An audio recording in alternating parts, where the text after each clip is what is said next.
I trained like Mike Mentzer for a year.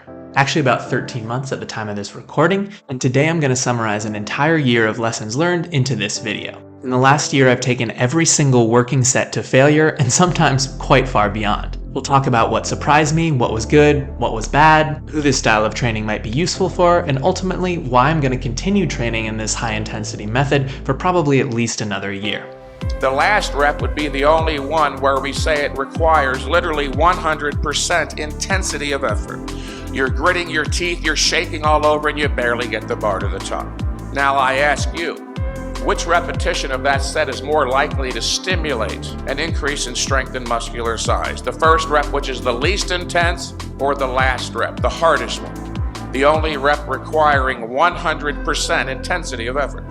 So first of all, I know what you're thinking. If you've heard about Mike Mentzer and his high-intensity training, you probably think it's too good to be true. I was very skeptical at first. The very idea of getting more gains out of less time seems a little bit suspicious. The more is better mentality is pervasive in our society, and I kind of believed it. And I won't go so far to say that this type of training is the best for everyone or is the best possible way you can train, but I can confidently say that after a year of doing it myself, it actually works. It is a viable way to train. And for me personally, I've made better gains this year than with any other training system I've tried. So let's start with a little bit of a background on me and where I was at when I came across this type of training.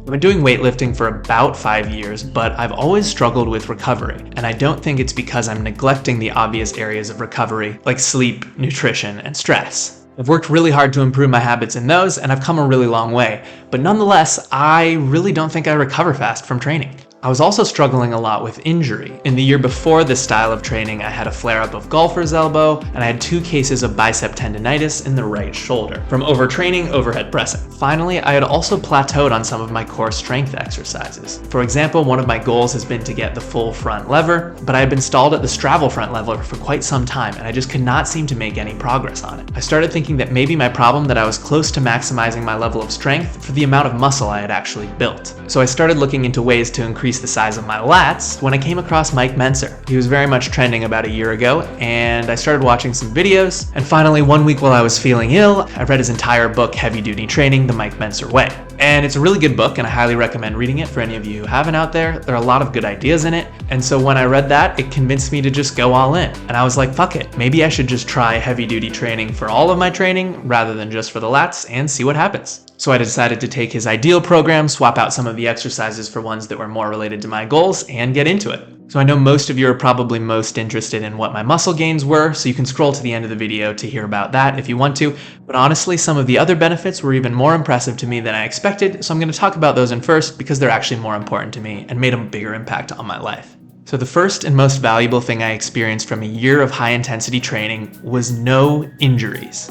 I had 0 overuse or exercise-related injuries in the entire year, which is the first year since I started training that ever happened. When I started high-intensity training last June, I was carrying a bicep tendonitis and golfer's elbow in both elbows from previous overtraining. Within a few months, I had recovered from my biceps tendonitis, and now I've been able to make progress on the incline bench press for 6 months straight with no symptoms in my shoulder. Furthermore, this is the 3rd time that I've tried to implement pull-ups back into my program since I first got golfer's elbow back in 2020. Each time I would do so, within 2 to 3 months, the symptoms would reappear and I'd have to drop back the volume. But this time, I've been training pull-ups consistently every single week for over a year, adding weight steadily, and I have had 0 elbow pain that entire time. It's like incredible. The value of not getting injured is something I never thought I experienced from this style of training, but has been an absolute game changer. Furthermore, I've also increased my climbing performance and my climbing volume. And for anyone who's had golfer's elbow, you know that climbing is not particularly good for it. So this is just an incredible outcome for the health of my joints, and it's not to be understated. I think a lot of people hear high intensity and they think, oh, training to failure is risky, you're putting your joints under a lot of stress. But if you think about it, I'm doing like 1 or 2 risky repetitions per exercise per week. And then the entire focus of the program is to fully recover before I do it again. So honestly, in my experience, my joints feel way better than before I started. The second benefit is that this is also the first year of my adult life since I started training that I was never sick in bed at any time. Over the previous few years, this would happen on average twice a year, that I would get a cold or a flu or a coronavirus and be sick in bed for a few days where I'm not doing anything productive at all and just feeling terrible. That didn't happen at all this year. My partner and various friends were sick multiple times, but I didn't get it. I didn't even get sick when I went to England over Christmas time for a whole month, dealing with jet lag, travel, and just being in a place where it's cold, damp, and everyone around you is coughing all the time. So I can't say with certainty what actually caused that, but I honestly think the lack of overtraining for the first time in my life significantly helped. I never experienced a time where I felt like, oh my god, my body is just wrecked and I really have to deload. I just kinda consistently had more and more energy as the year went on. The third key benefit is that I had extra time and energy to do the stuff I love. A common critique of minimalist training is that people who are already training on higher frequency plans feel like they're gonna miss the gym, and they feel like the actual routine that they get into for working out is really valuable to them in their lives. I felt this way as well. Previously, I was on a 4-day split before I started this program. But I didn't just become sedentary on my days off. It actually allowed me to do other fun activities more often. Previously, a few times a month, I would kind of feel a little bit burnt out and overcommitted, both in terms of time and energy to do active things. As I mentioned, I'm an avid climber, but there were times where I would cancel my climbing sessions with friends because I just didn't feel like I had the energy to do it. So don't get me wrong, for the first 2 weeks transitioning to this style of training, I was wrecked. I remember after my first session of deadlifts, I had to take like a 2-hour nap. It was heinous. But then my body adapted. And after a month or so of doing this, I started to feel like I had more and more energy. So after that initial adaptation, I was steadily climbing twice a week, and about 6 months in, I upped the frequency to 3 times a week. In addition, over that year, I started training for a 56-kilometer coast-to-coast trail race.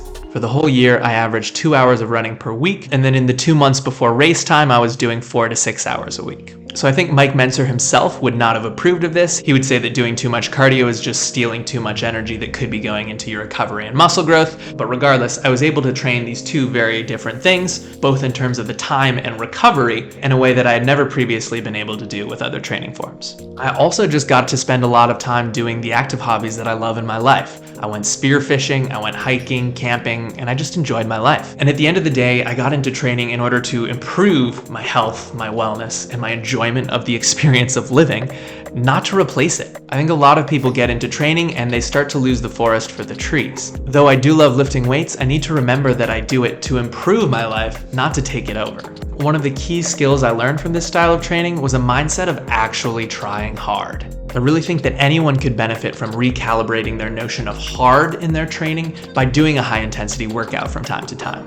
So even if you don't want to take over this training methodology for your regular workouts, if you're using any sort of RPE or trying to estimate how hard you're trying in a given set in order to drive your progression, you need to actually calibrate that from time to time. Check out the link up there to see my video on how to do that. But if you think about it, without actually going all the way to failure to see what an RPE 10 is, how are you supposed to know what an RPE 7 is like? It would be like doing a percentage-based training, like a conjugate system, without ever actually testing your 1 rep max. You can't just guess, you need to actually calibrate it with some frequency. The second skill I learned from this style of training is a focus on tempo and control. I think this bit of technique is one of the most important reasons why high-intensity training works so well for strength and muscle growth.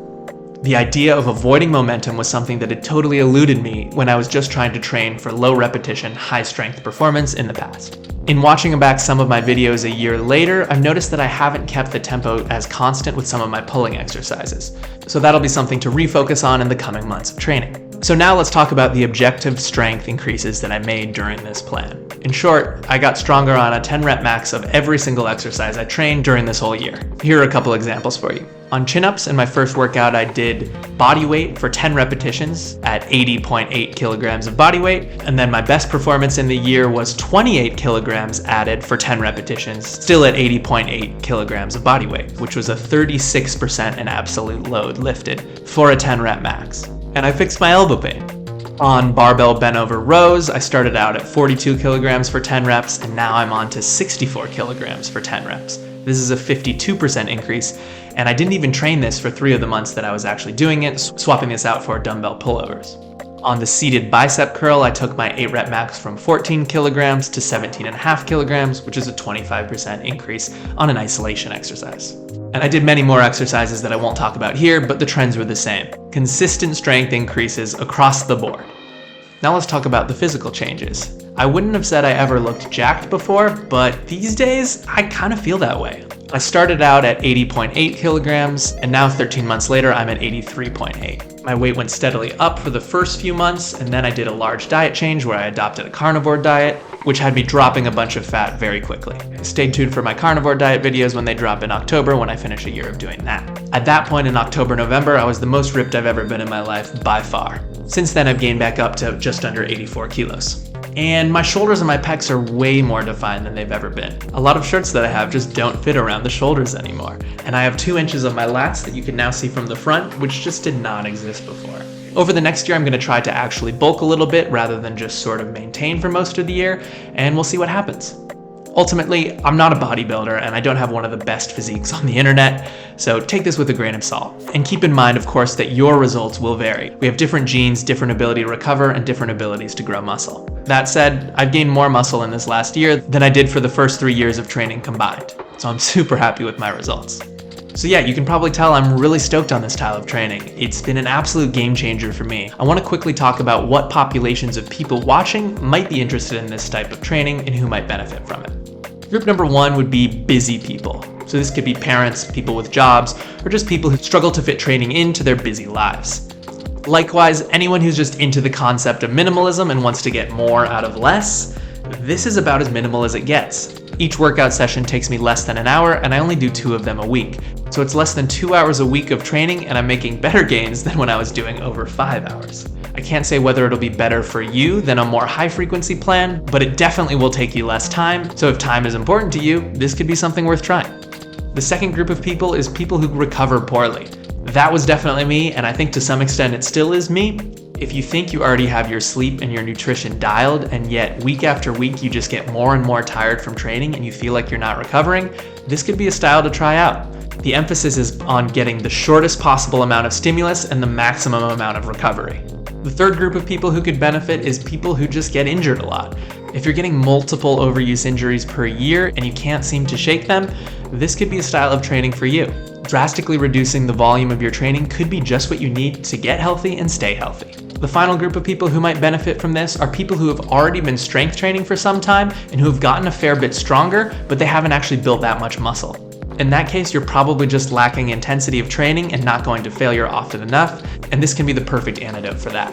So thanks so much for watching, folks. I'll be making a lot more videos on this high intensity style of training because I do want more people to learn about it and I have a lot of experience to share. If you want to see how an actual full workout looks, I have a video on that already, so you can see exactly what I do in a typical workout, every exercise, every set, every rep. So check that one out in the meantime, and thank you so much for watching. I appreciate your time. If you want to connect with me, send me a DM on Twitter, and if you want more fitness content, you can check out my newsletter, Food for Thought, and the link in the description. Thanks for watching, get strong for life, and stay strong for life.